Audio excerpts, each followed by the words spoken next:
et c'est donc son anniversaire cette année. Nous allons voir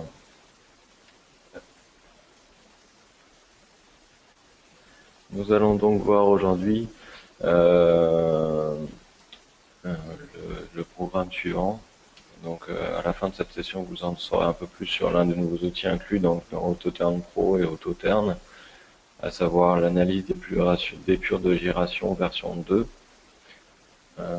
Si vous avez des questions durant ce webinaire, merci de les rentrer dans l'espace de discussion qui est disponible sur la partie webinaire. Et on passera du temps à la fin pour y répondre. Dernier point avant de commencer, donc cette session est enregistrée et vous pourrez donc la revoir ou la partager par la suite. On va sûrement parvenir à un lien par la suite. On a une paire de choses à voir, donc allez, on est parti.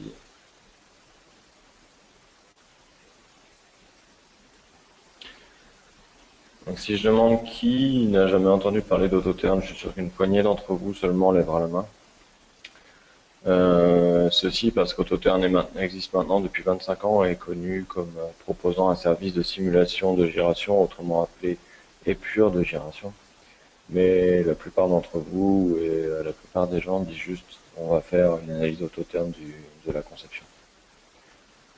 Aujourd'hui, AutoTurn est le logiciel de vérification de giration le plus largement utilisé dans plus de 120 pays. Alors pourquoi AutoTurn est devenu un standard dans les grandes entreprises d'ingénierie, unités territoriales et autres conseils généraux? Probablement parce que Transsoft priorise son attention et son avancée sur les points suivants. Donc, dans un premier temps, Transsoft est partie prenante des activités de recherche et de développement, avec notamment la réalisation de tests sur le terrain pour vérifier les caractéristiques de giration. Ça inclut donc des tests également sur des véhicules de transport spécialisés dans le transport d'éoliennes ou d'autres véhicules combinés qui vont aider Transsoft dans le développement de la fonctionnalité de giration et pour la modélisation de ces véhicules. Si quelqu'un veut en savoir plus sur ces tests, il faudra se rapprocher de Transsoft et ils partageront quelques trucs et astuces sur ces tests. Dans un second temps, Transsoft conserve la volonté d'introduire de nouveaux outils innovants dont nous allons voir les majeurs aujourd'hui. Et puis dans un troisième point, Transsoft maintient également la mise à jour des bibliothèques de véhicules sur une base annuelle afin d'assurer que ceux-ci sont parfaitement en phase avec les guides de conception autour du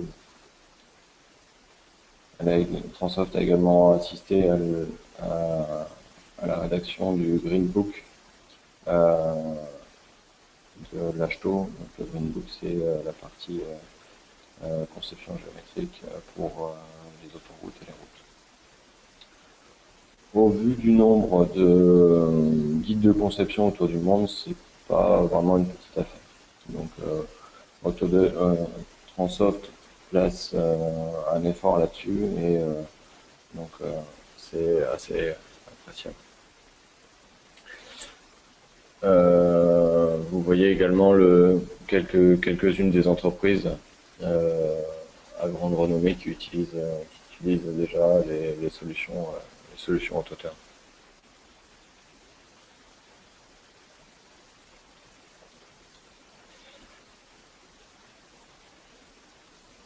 Alors, vous vous demandez sûrement ce que épure de giration version 2 signifie. Je vais commencer par revenir un peu en arrière en expliquant ce qu'était la technologie d'épure de giration version 1. Et quand tout a commencé il y a 25 ans chez Grafland, chez Transsoft, pardon, pas pour moi. AutoTurn a été créé pour répondre à un besoin simple, celui de flexibilité dans la recherche de trajectoire par rapport au gabarit de Mylar. Les gabarits de Mylar, c'était des calques transparents qu'on plaçait l'une à la suite de l'autre pour voir un peu les simulations de giration. Ce type de simulation 2D marque l'entrée dans l'ère d'une épure de giration version 1 en réalité, tous les outils de recherche de trajectoire et d'épure de gyration sont dans cette catégorie.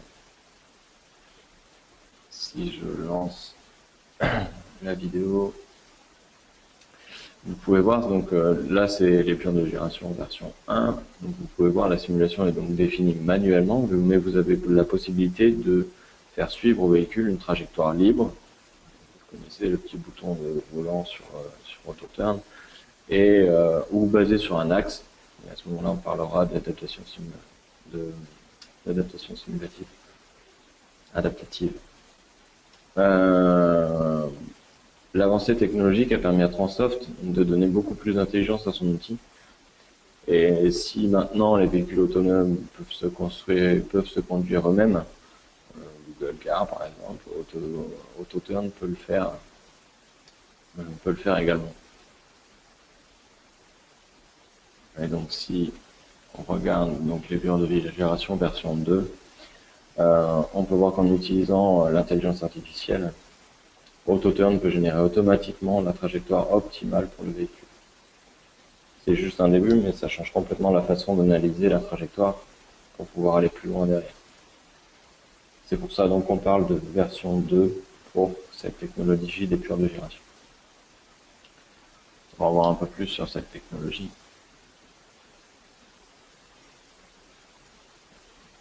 Supposons que le bleu représente le cœur de la technologie d'épure de gyration version 1.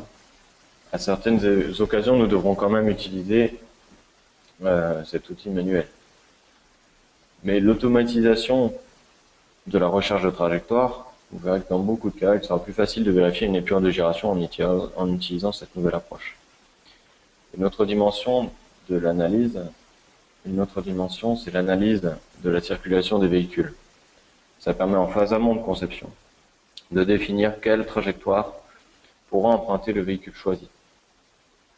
Transoft a créé un outil pour cela, on verra dans la partie technical presentation. Ça va permettre notamment de réaliser des plans de circulation. Une autre dimension, c'est l'aspect 3D. Et il est principalement utilisé en phase de conception ou lorsque la conception 3D est déjà modélisée. Petit rappel sur l'analyse 3D, ça permet de vous aider à simuler des mouvements du véhicule et de vérifier les dégagements en 3D. Pour prévenir d'éventuels conflits entre le véhicule et le terrain, ou le véhicule et une structure aérienne, un ouvrage d'art, un portique, un sous-bassement.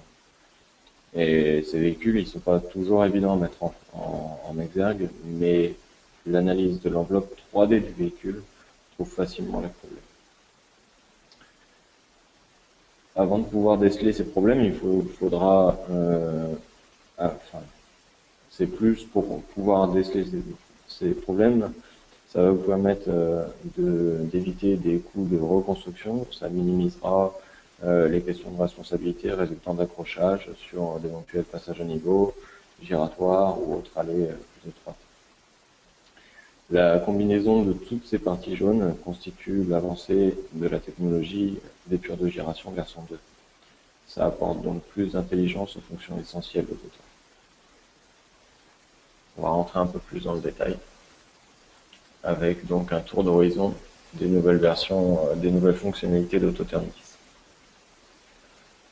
Comme mentionné donc précédemment, la 10e version d'AutoTurn introduit un changement majeur dans la façon de générer les simulations, et ceci grâce à l'outil qui s'appelle IntelliPath.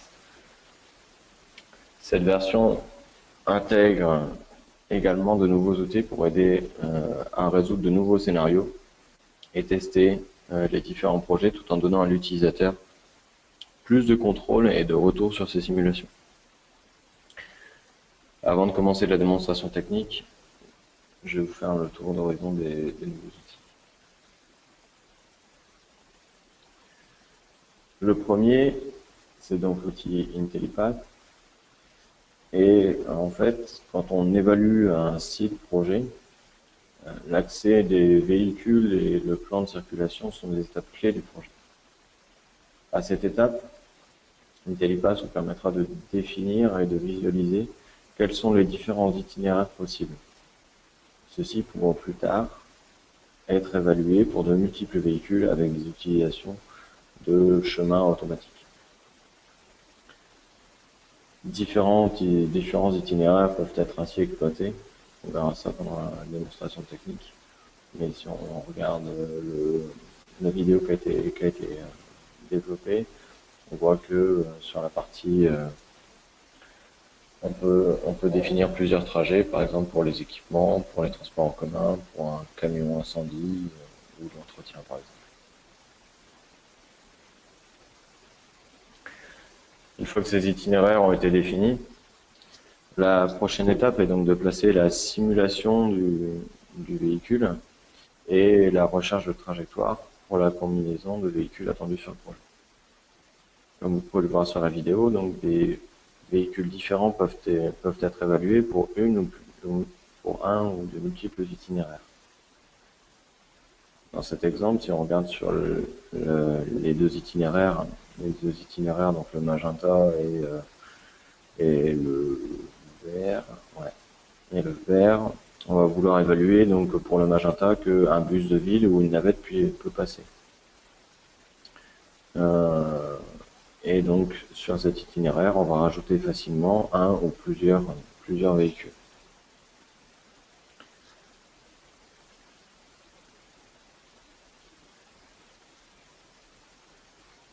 Un autre composant propre à AutoTurn, c'est et toujours dans l'épure de génération version 2, ça consiste à simuler et évaluer une trajectoire en 3D.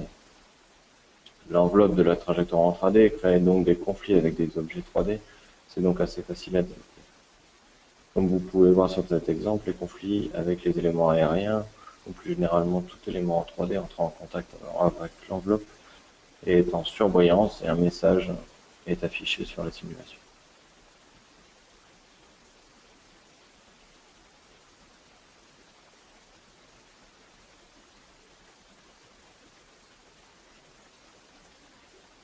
Alors l'enveloppe 3D de la simulation permet également la mise en évidence de conflits avec le terrain ou avec la surface. Ceci est dû au dégagement sous les véhicules. Ces conflits sont le résultat d'interactions donc avec le terrain, ce qui est une des raisons pour lesquelles la simulation 3D fournit un scénario plus réaliste et donnant une meilleure visibilité sur les simulations.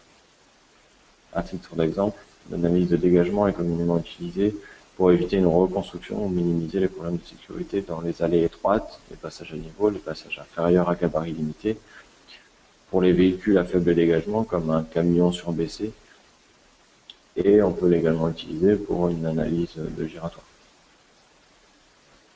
Donc pour tous ces exemples, le modèle 3D permet de mettre en évidence ces problèmes qui ne peuvent pas être vus sur une analyse simplement en 2D.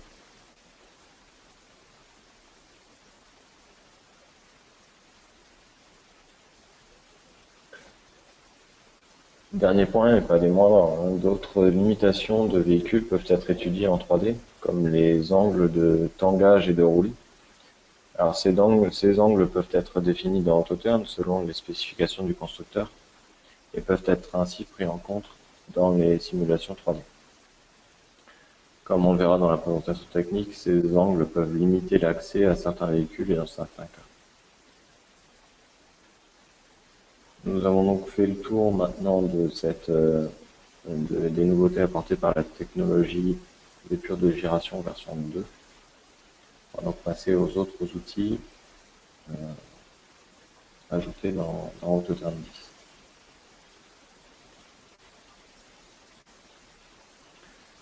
AutoTurn 10 prend maintenant en charge la simulation de véhicules qui possèdent des essieux relevables, avec la possibilité de monter ou descendre un essieu. Les caractéristiques de génération de ces véhicules changent suivant le nombre d'essieux qui sont relevés. L'intelligence artificielle d'AutoTurn calcule l'empattement effectif du véhicule suivant le nombre d'essieux relevés pour pouvoir le modéliser correctement. On peut à présent configurer ces véhicules dans AutoTurn pour être sûr de la bonne configuration sur le projet.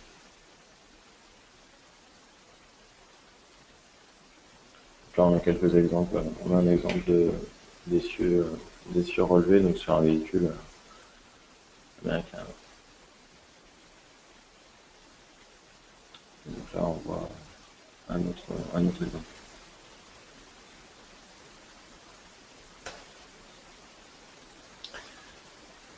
Autre nouveauté, l'affichage donc de l'accélération latérale ou centripète qui est étroitement lié à l'outil de trajectoire curviligne d'AutoTurn.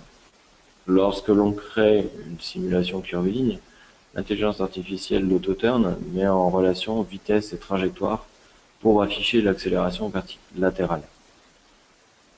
Lorsqu'un véhicule roule trop rapidement dans un virage serré, c'est la possibilité donc pour le véhicule de passer au-dessus des limites de roue. En affichant l'accélération latérale, le concepteur peut donc vérifier le comportement d'AutoTurn et vérifier que la relation vitesse-angle de braquage est maintenue. Donc là, on a un petit exemple de ce qui n'est pas autorisé dans AutoTurn.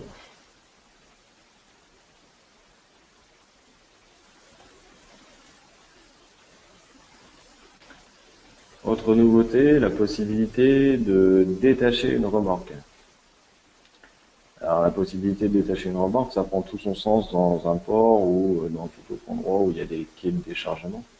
Lorsque un véhicule apporte une remorque, il la dépose et il quitte le site. Pour différentes raisons, le concepteur a besoin de représenter ce genre de manœuvre aux personnes concernées ou alors pour d'autres raisons opérationnelles. Il y a également une application industrielle à cette capacité comme sur les lignes automatiques de production. Sur les lignes automatiques, les remorques sont détachées du tracteur à un endroit spécifique sur cette ligne de production.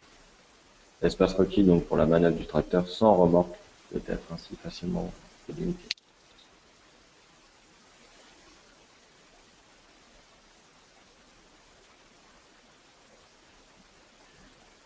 L'outil donc de déchargement d'une remorque, de détachement d'une remorque, euh, comme vous pouvez le voir, il est disponible, on le voit également en 3D, pas seulement donc en 2D.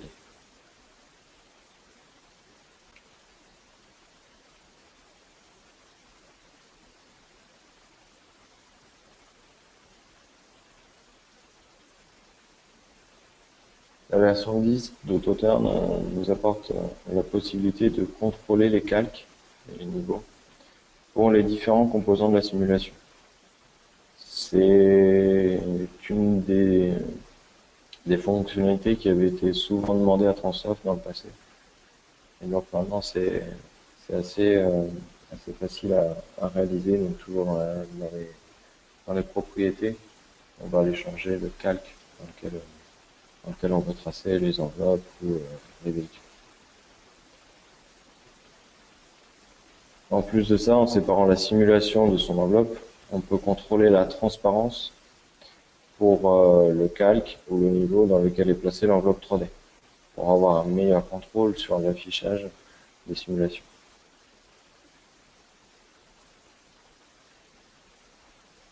Donc là on voit hein, sur le véhicule, le véhicule est bien tracé en 3D, par contre son enveloppe ici, on a pu appliquer une transparence sur son enveloppe et donc du coup on arrive à voir à travers.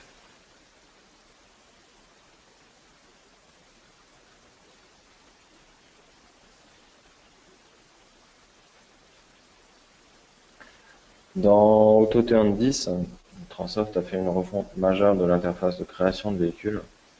Désormais, les opérations de copie de véhicules et ajout, suppression d'essieux ou d'éléments ne font partie que d'une seule opération. De plus, vous pouvez paramétrer le profil du véhicule suivant n'importe quel gabarit de véhicule ou composant disponible dans AutoTurn. Et en dernier point, les informations des profils peuvent être maintenant spécifiées pour les véhicules avec 3 éléments, permettant la création de gabarits en 3D. Et donc de l'utilisation pour les simulations verticales.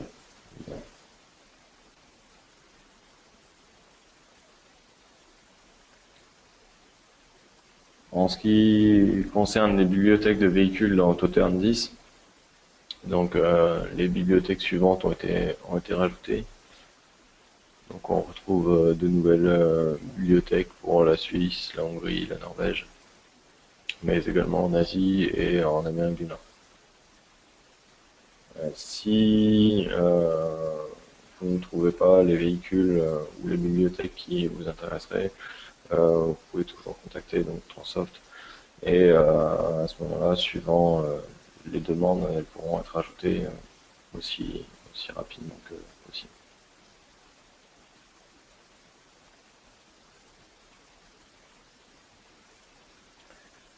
Au niveau des plateformes supportées, donc la compatibilité est donc assurée pour AutoCAD donc des versions 2010 à 2017, excepté donc pour les versions LT.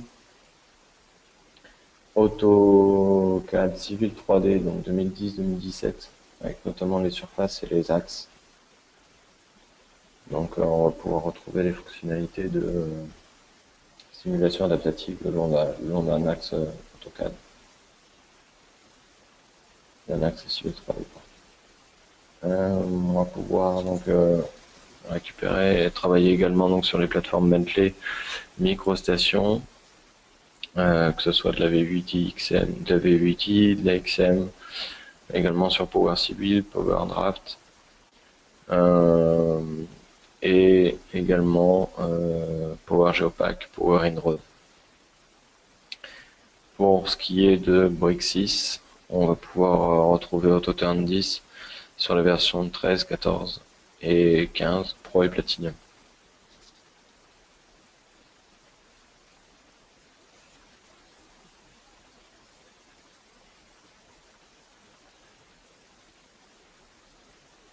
Je suis peut-être passé un peu vite.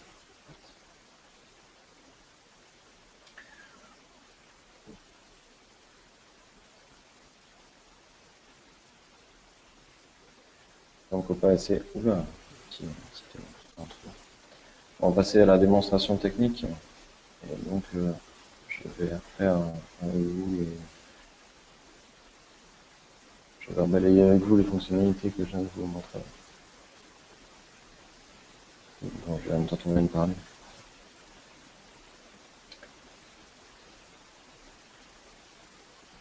Donc si on repart du fichier que je vous ai montré tout à l'heure, on part avec une polyline fermée autour pour pouvoir définir une zone complète.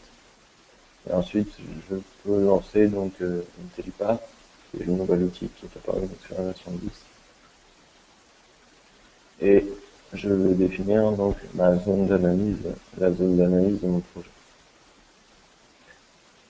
Je vais donc commencer par lui dire dans quelle zone je n'ai pas le droit d'aller rouler.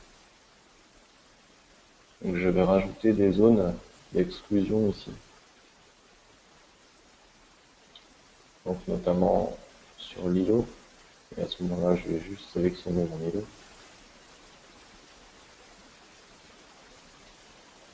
J'ai donc rajouté une zone d'exclusion pour les routes. Je peux également tracer, pour les éléments qui ne sont pas fermés, je peux également tracer le contour de mes zones d'exclusion. Et à ce moment-là, je ne sais pas si on voit très bien, le trait passe en surbrillance bleue. Et ensuite, je peux valider la trajectoire, la limite de ma zone d'exclusion. En fait, je balaye mon dessin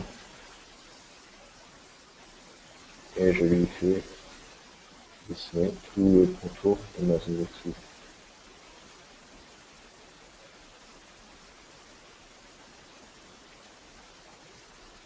Je clique de temps en temps pour pouvoir permettre à l'autocollant de me conserver le bon sens de dessin. Parce que si je me retourne, en fait, je vais chercher à aller au plus court le long des éléments qui sont adjacents. Donc ici,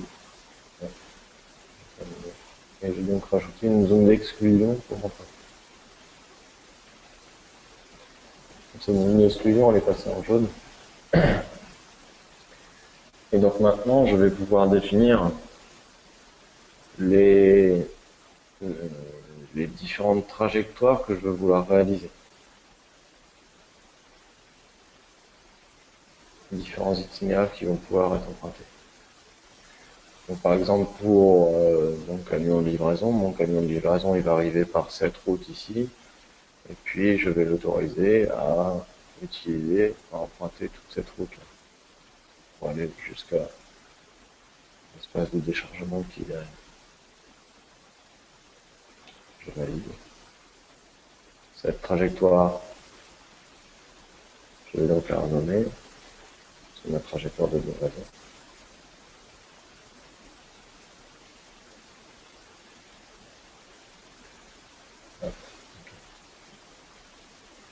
Je peux rajouter donc un autre trajet, par exemple, pour mon bus, les transports en commun, donc qui viendront d'ici, et puis qui, eux, vont faire le tour pour aller déposer les personnes à la bus, et puis repartir par ici. Voilà. Ceci est donc mon trajet pour mes transports en commun.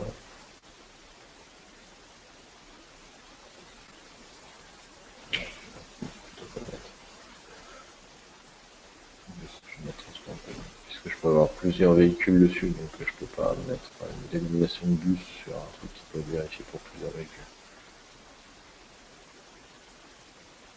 Je peux rajouter un trajet pour mon camion incendie, qui lui doit pouvoir accéder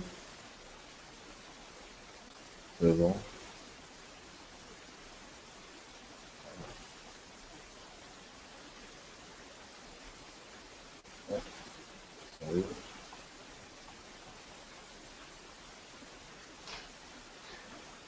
Et puis un dernier pour l'entretien qui lui doit passer par ici et puis pouvoir retourner là.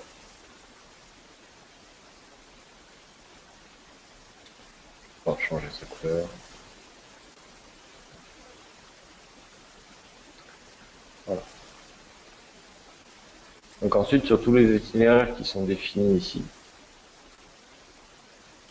je peux, en les sélectionnant, rajouter un véhicule sur cette trajectoire. Je rajoute donc ici une trajectoire en sélectionnant le véhicule que je souhaite faire passer. Pour mon espace de livraison, je vais prendre le camion standard issu de la Bibliothèque France, le marque. Et donc je vais pouvoir définir sa vitesse.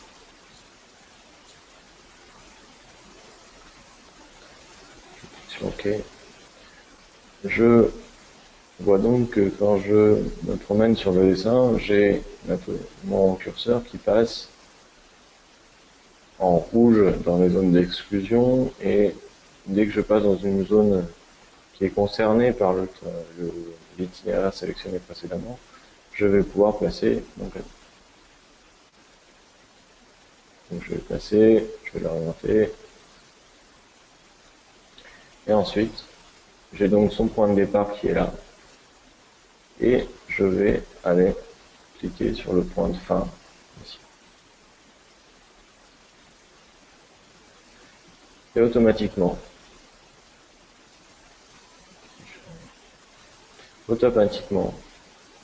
Autoturn va générer la trajectoire optimale pour le véhicule.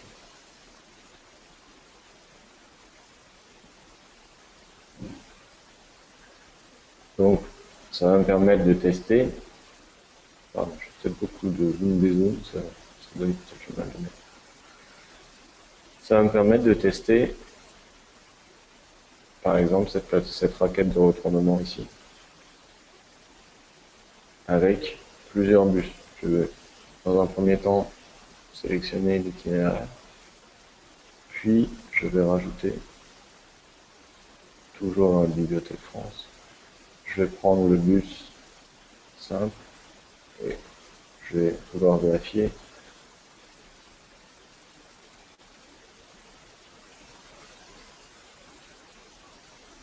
si il arrive à passer. Donc je passe, il va suivre la trajectoire qui lui a été donnée. Et donc ensuite, je vais pouvoir vérifier qu'il passe, qu'il arrive à faire le tour.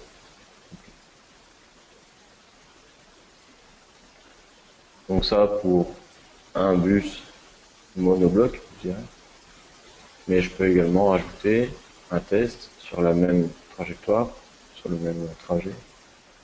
Je peux rajouter une simulation pour mon bus articulé.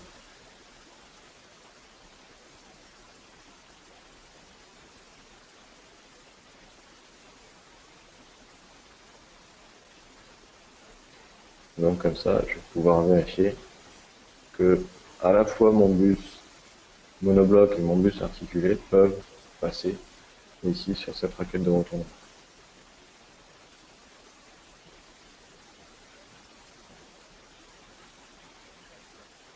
Le principe est le même pour les zones d'accès, donc incendie et entretien. Je choisis donc la zone concernée et ensuite je sélectionne le véhicule, etc.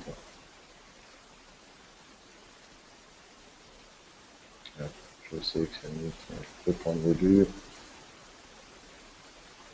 l'orientation.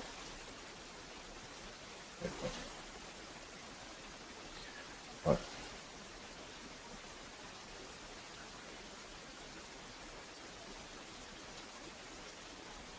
On va donc passer au deuxième fichier. Changer de fichier.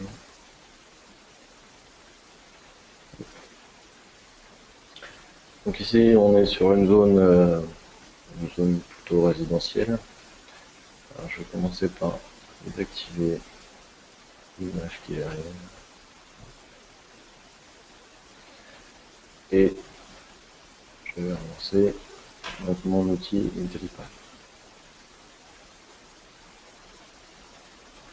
Alors, il y a déjà des zones d'exclusion qui ont été définies.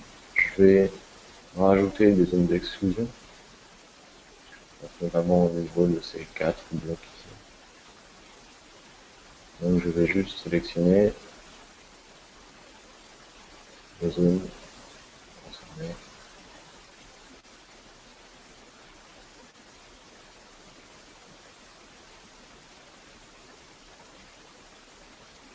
Voilà.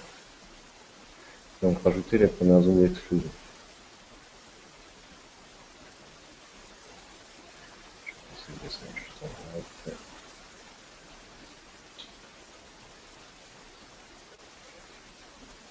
Dans un premier temps, je vais définir un trajet. Un trajet qui partirait donc du nord ici, au sud, ici.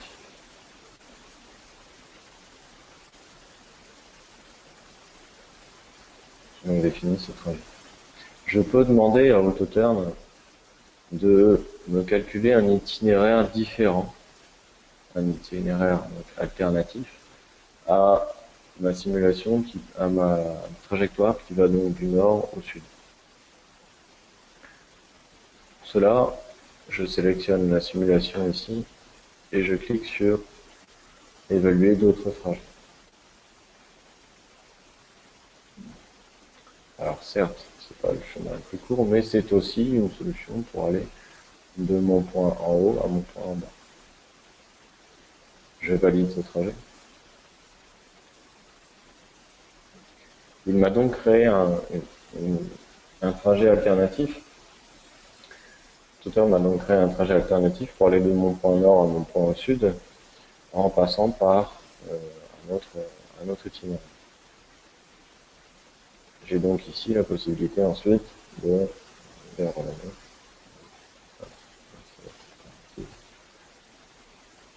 et faire changer de couleur.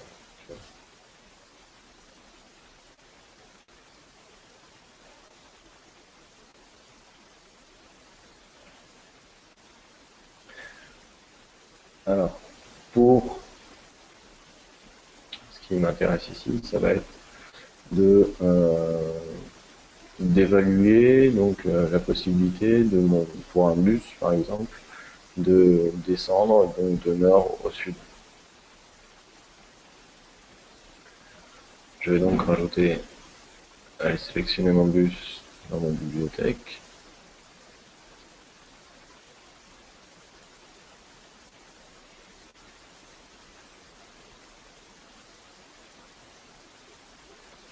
Donc je vais le placer en haut, l'orienter, passer en bas.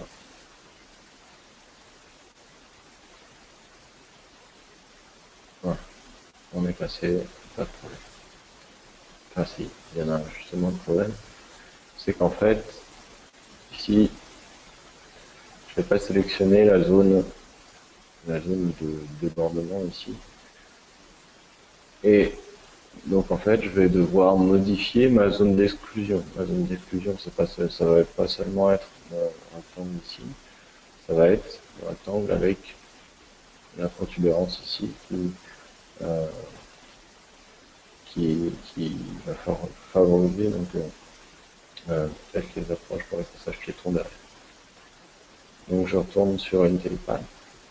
Je vais désafficher temporairement les trajectoires et les simulations. Je vais pouvoir supprimer une zone d'exclusion en cliquant dedans. Et je vais pouvoir rajouter celle qui contient la protubérance. Automatiquement, ma simulation générée avec IntelliPath précédemment s'est mise à jour pour éviter la zone d'exclusion.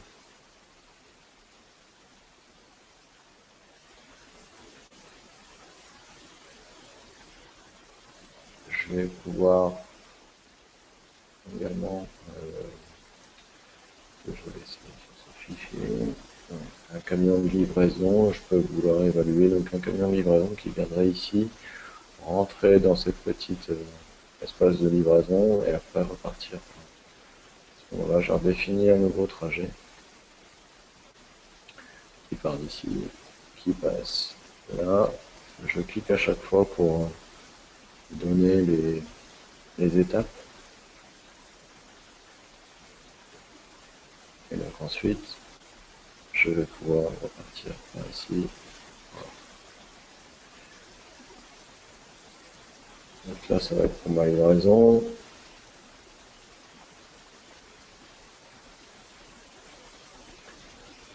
Et je vais pouvoir prendre une visibilité. Et donc sur cette trajectoire, je vais vouloir évaluer mon camion de livraison, faire une simulation de mon camion de livraison. Par contre, puis on va essayer de changer la vitesse. Et à ce moment-là, du coup, ça se passe dans la petite boîte de dialogue qui était juste avant. Je sélectionne donc un camion de livraison. Lui, par contre, je sais que les camions de livraison roulent peut-être un peu plus vite. Ouais. Et donc, je replace mon camion qui part de là, qui fait le tour ici et qui arrive jusque là.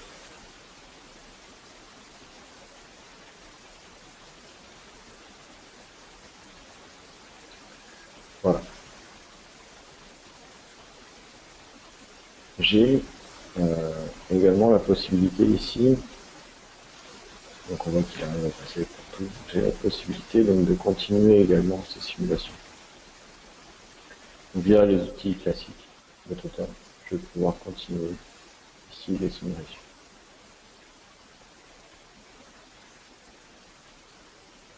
À ce moment-là, on va partir dans le graphe.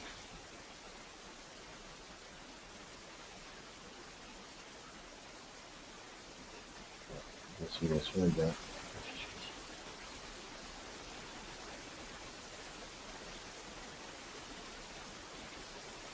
Autre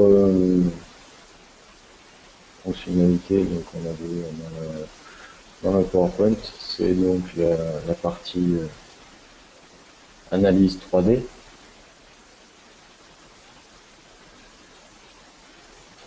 Avec notamment ici, par exemple, j'ai reçu les catégories et des spécificités pour un véhicule, donc notamment donc là pour mon bus articulé, et j'ai les angles de tangage et de roulis qui sont indiqués ici, et l'angle d'articulation qui sont spécifiques. À ce moment-là, je peux aller dans les paramétrer, donc dans le véhicule. Donc, je vais dans mon double bus personnalisé, donc qui est une copie de mon double bus articulé ici. Et je vais pouvoir définir dans sa partie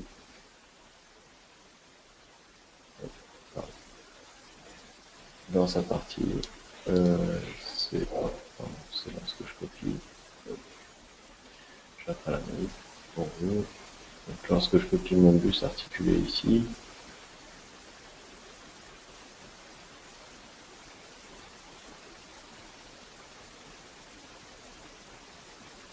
je peux définir ici donc les angles de tangage. Donc ici j'ai 54, 10 et 3.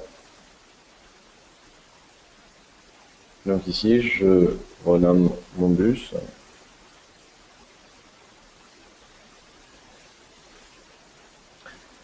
Et donc j'ai créé donc mon bus articulé avec des spécificités de tangage, de roulis et d'angle d'articulation.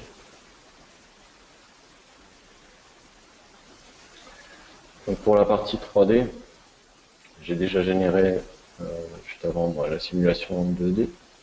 Donc en 2D, sur cette trajectoire, je n'ai pas d'alerte, puisque je reste dans les limites.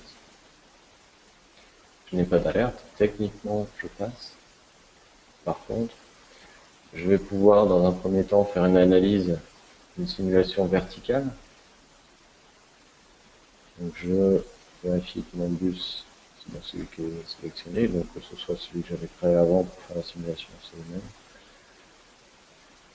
Et je vais donc placer sur mon profil en long terrain à cet endroit-là, je vais pouvoir placer une simulation verticale.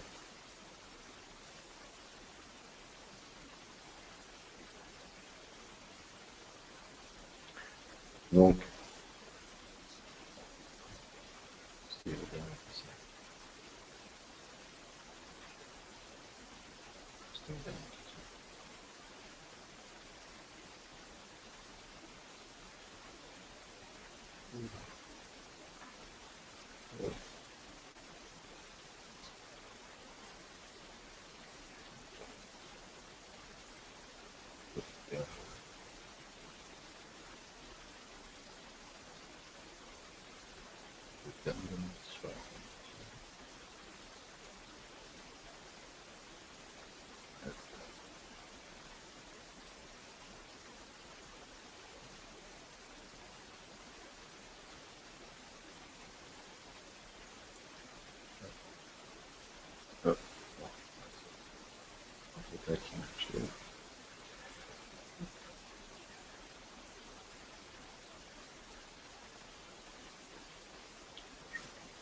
replace ma simulation verticale.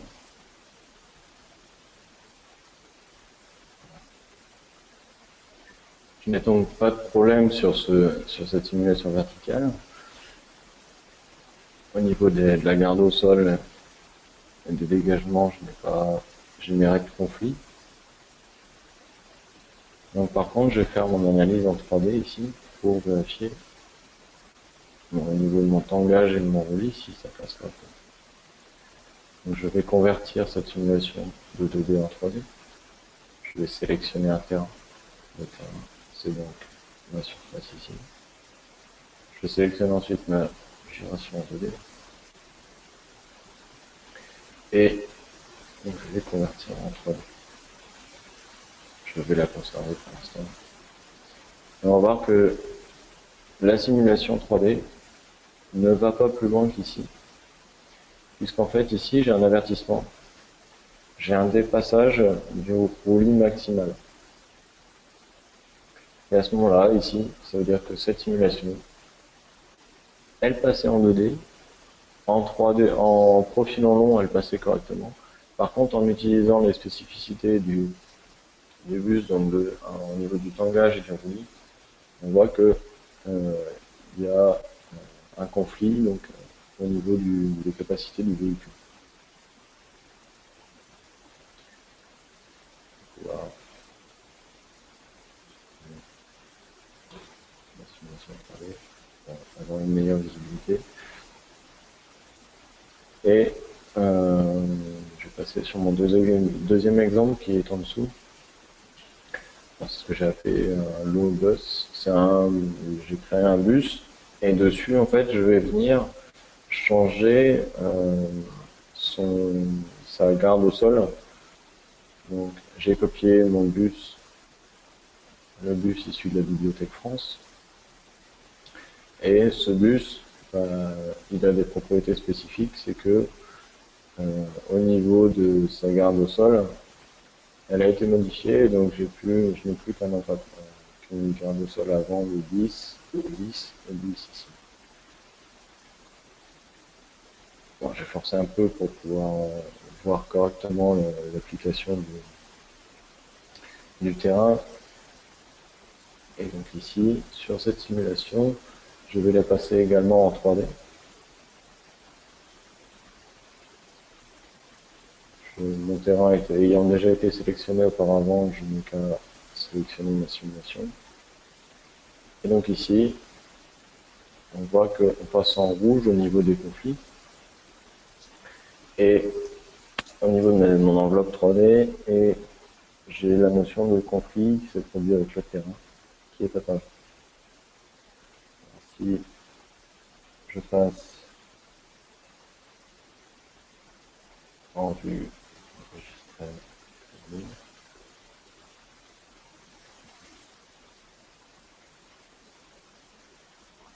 je vois donc par transparence, puisque j'avais appliqué une notion de transparence sur mon véhicule. Si voilà. Donc on voit par transparence mon véhicule et on voit également les endroits où l'abaissement du véhicule a produit des conflits avec le terrain.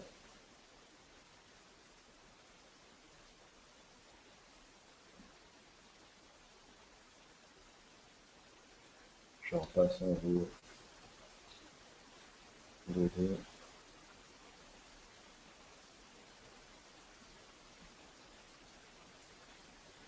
Okay. Autre mise à jour appréciable, la possibilité de changer l'affichage des simulations qui ont déjà été générées. Donc, par exemple, si je prends mon bus articulé ici,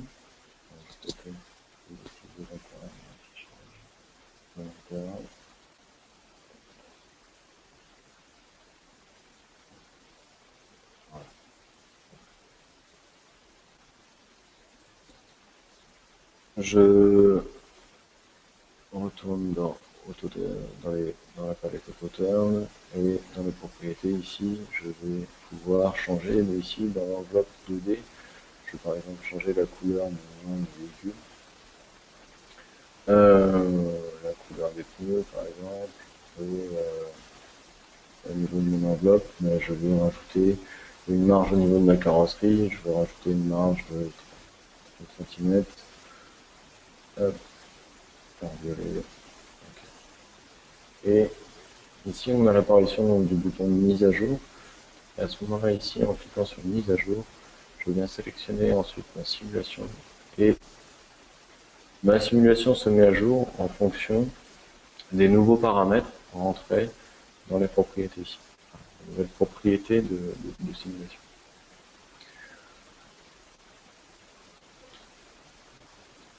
Voilà pour les représentations 2D et l'analyse 3D. Voilà. Je vais repartir. Pour ce qui est des essieux relevables et du détachement d'une remorque. Si je sélectionne donc mon véhicule de camion de transport, pour vous montrer comment ça fonctionne, je vais donc prendre une simulation trajectoire curviligne 2D et je vais donc définir mon véhicule qui arrive comme ça. Et donc pour détacher une remorque, je vois ici j'ai l'apparition d'un bouton qui est détacher une remorque. À ce moment-là, je n'ai plus qu'à cliquer sur détacher la remorque. Et à ce moment-là, la prochaine étape se fera sans la remorque.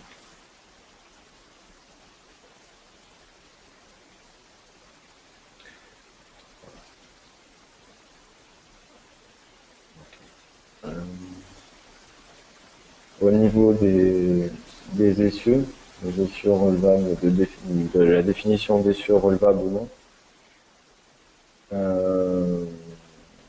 c'est pareil, si je reprends le véhicule, je vais le copier. J'arrive donc sur le paramétrage d'un véhicule personnalisé. Je vais pouvoir ici définir sur mon véhicule le nombre d'essieux et ici définir le nombre d'essieux qui sont relevables ou non.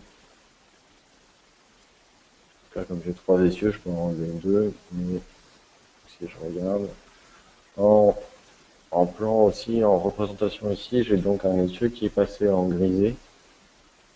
Et donc, je vais pouvoir ici visualiser le nombre d'essieux qui sont relevés sur le véhicule. Et à ce moment-là, lors de la simulation, de même manière que tout à l'heure, j'ai détaché la remorque, j'aurai la possibilité donc de remonter un essieu ou non.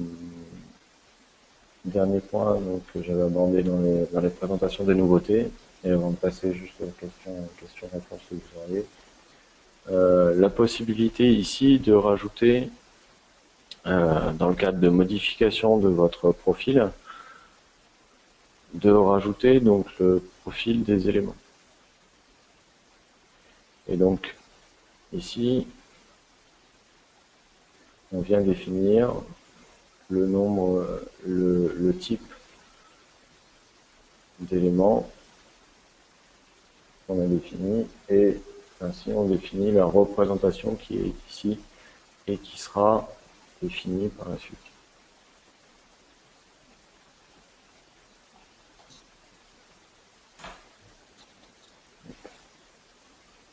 Et ainsi, quand j'insérerai mon profil, le profil sera donc une combinaison des différents éléments constitutifs de mon véhicule.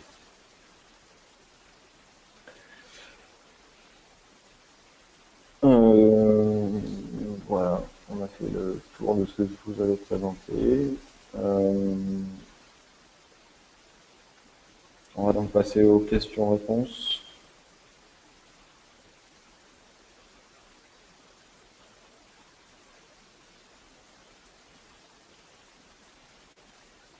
Est-ce qu'il y a eu des questions-réponses?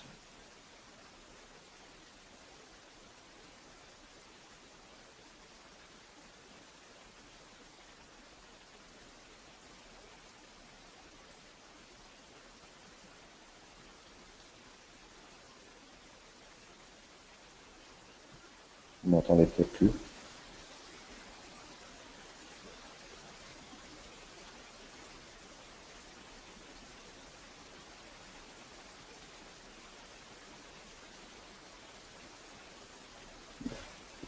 si vous m'entendez. Je vais vous laisser le temps de taper vos questions alors, avant de pouvoir y répondre éventuellement, et puis sinon on clôturera donc ce webinaire dans 2 minutes, le temps de laisser taper les éventuelles questions que vous avez.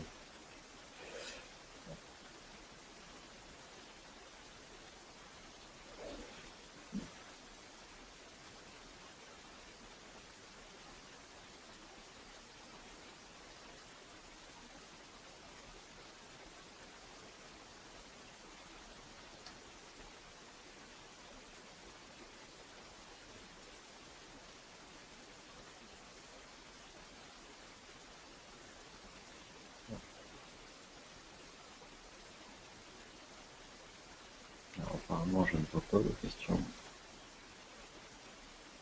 On va me transmettre. Comment peut-on régler donc l'échelle entre le dessin et le véhicule?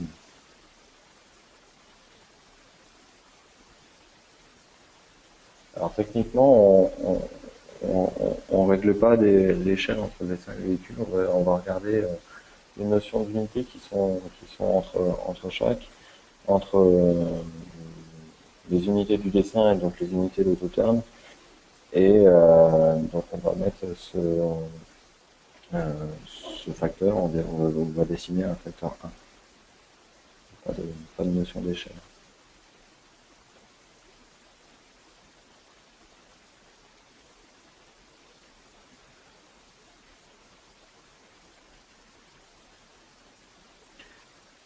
Comment intégrer la notion de double sens de circulation dans l'IntelliPass? Pour intégrer la notion de double sens, on va pouvoir simplement redéfinir des zones d'exclusion de trafic. Si je reprends un exemple sur mon fichier, je vais revoir le fichier précédent.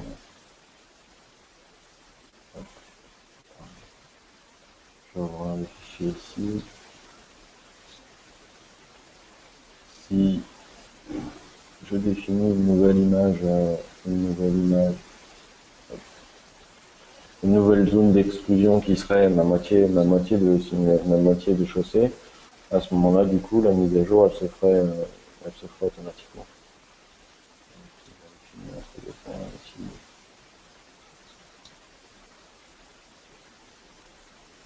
Si je redéfinis une zone d'exclusion ici, à ce moment-là, le véhicule n'ira pas empiéter sur la voie d'à côté. Alors, pour la notion d'IntelliPass, tiennent-ils compte des conflits? Alors, techniquement, le conflit est évité, donc on n'aura pas d'affichage de conflit. Et si la simulation ne passe pas dans la zone que l'on souhaite, on n'aura pas de simulation de tracé. Donc ce sera à vous de reprendre pour votre conception plutôt pour essayer de faire passer à un endroit spécifique. Donc techniquement, on n'aura pas de visualisation de conflit avec IntelliPass, puisque ça évite tous les conflits.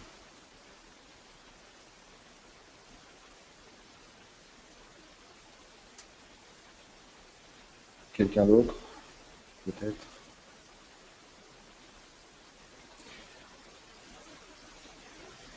Pensez-vous qu'AutoTurn pour Revit va progresser pour rejoindre l'AutoTurn d'AutoCAD? J'ai pas encore regardé AutoTurn sur Revit. C'est mon collègue chez Grafland, moi, qui s'occupe de Revit. Donc j'ai pas encore pu tester AutoTurn sur Revit. Donc je ne saurais pas vous renseigner là-dessus. Par contre, d'ici quelques temps, si vous contactez Transoft ou quoi, on saura vous renseigner sur les nouvelles fonctionnalités qui seraient rajoutées dans Revit éventuellement. Quelles sont les préconisations matérielles pour le PC?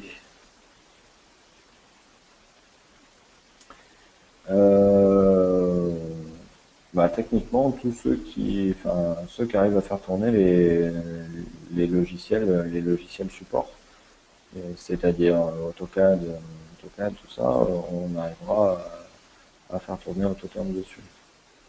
On ne devra pas avoir de problème à ce niveau-là.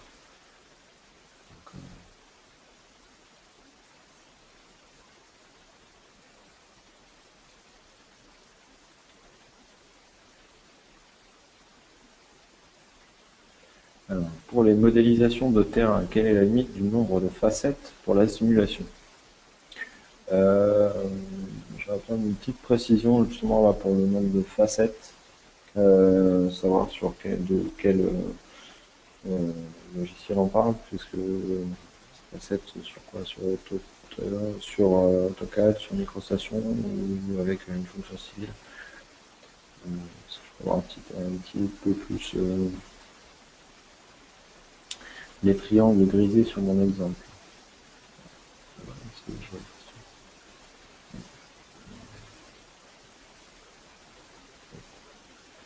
Les triangles qui étaient grisés sur mon exemple. Donc les triangles qui étaient grisés sur mon exemple, ce sont tout simplement euh, c'était une surface, mais donc qui était issue de la microstation, celle-ci. Je n'ai pas vu de limitation dans ces facettes. Par contre, si vous utilisez après des phases 3D AutoCAD, euh, il faut bien que ces phases 3D soient jointes pour qu'elles soient reconnues comme un terrain. Jointes et dans le même calque. Donc, à ce moment-là,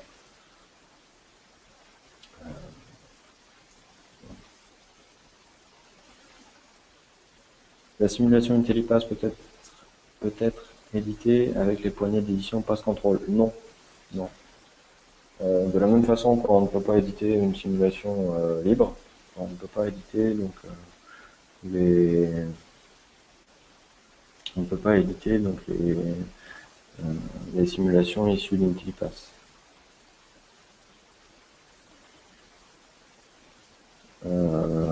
Par contre, après, moi j'avais eu une idée là-dessus, c'était de pouvoir récupérer la ligne de simulation, l'axe de simulation, et à ce moment-là d'utiliser comme support pour retracer une optimisation derrière. Mais enfin, logiquement, ça devrait, ça devrait être bien simple.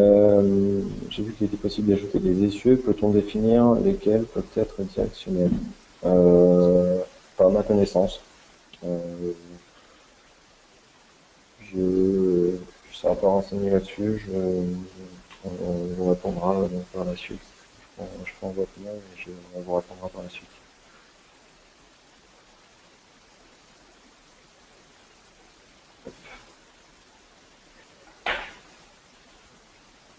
Peut-on télécharger AutoTurn? Alors, AutoTurn, il faut contacter Transoft ou Grafand pour pouvoir télécharger AutoTurn avec des licences valables en évaluation ou après en évaluation, puisqu'en version d'évaluation, euh, vous aurez la possibilité d'avoir donc toutes les fonctionnalités que j'ai montrées ici. Les fonctionnalités en version d'évaluation ne sont pas limitées. Euh, donc vous aurez juste une limite de temps pour pouvoir tester toutes les fonctionnalités. Euh, la mise à jour des bibliothèques de véhicules se passe sous forme d'abonnement auprès de Grafland. Est-il possible de gérer des gérations de véhicules de manutention dans un local fermé? Donc, pour les mises à jour de bibliothèques de véhicules, il n'y a pas d'abonnement auprès de Grafland. On est juste partenaire de Transsoft. C'est pas nous qui créons les bibliothèques de véhicules. Est-il possible de gérer les gérations de véhicules de manutention dans un local fermé? Oui, à partir du moment où le véhicule rentre dedans. Je vais un peu plus loin, c'est-à-dire que vous allez pouvoir vous paramétrer un véhicule pour que le véhicule rentre dedans. À ce moment-là, créer soit un véhicule personnalisé pour rentrer dans les standards, soit utiliser des véhicules comme, je pense que vous parlez du coup des véhicules de ce type-là.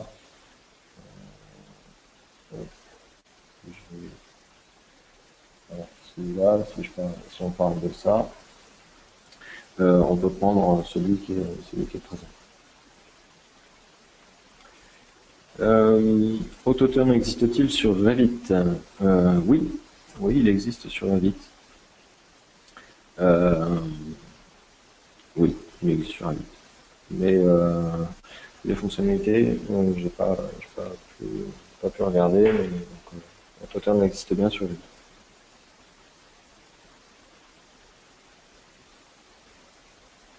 Autoturn 10 ne dispose toujours pas d'une interface traduite en français. Ah, écoutez, moi tout est traduit sur ce que je vous ai montré, tout était traduit. Peut-être le nom de l'outil, IntelliPass, qui n'est pas traduit. Ah, pardon, autant pour moi. Au niveau de l'aide,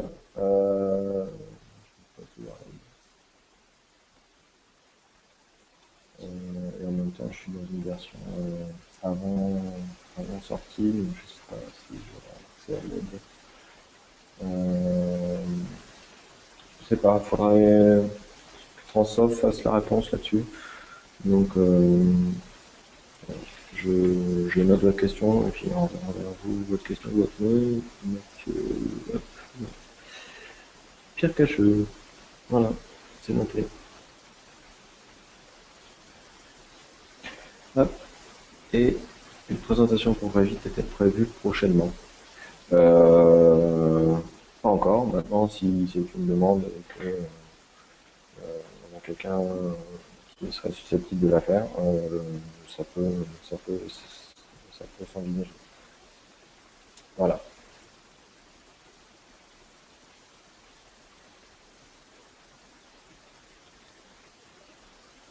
C'est bon.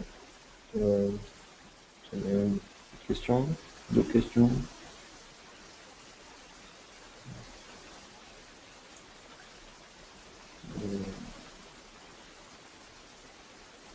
Ah, voilà. J'ai une réponse sur l'aide. Donc l'aide sera disponible à la fin de l'été.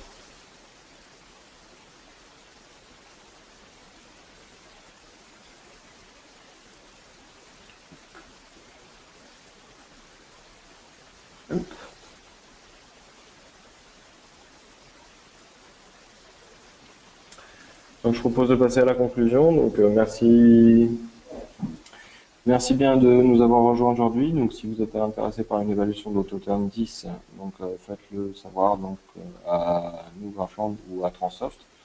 Ça vous donnera donc accès à toutes les fonctionnalités vues ce jour. Pour les utilisateurs d'Autoturn Pro qui seraient intéressés, on créera donc sûrement d'autres webinaires, un peu comme on disait là sur Revit peut-être.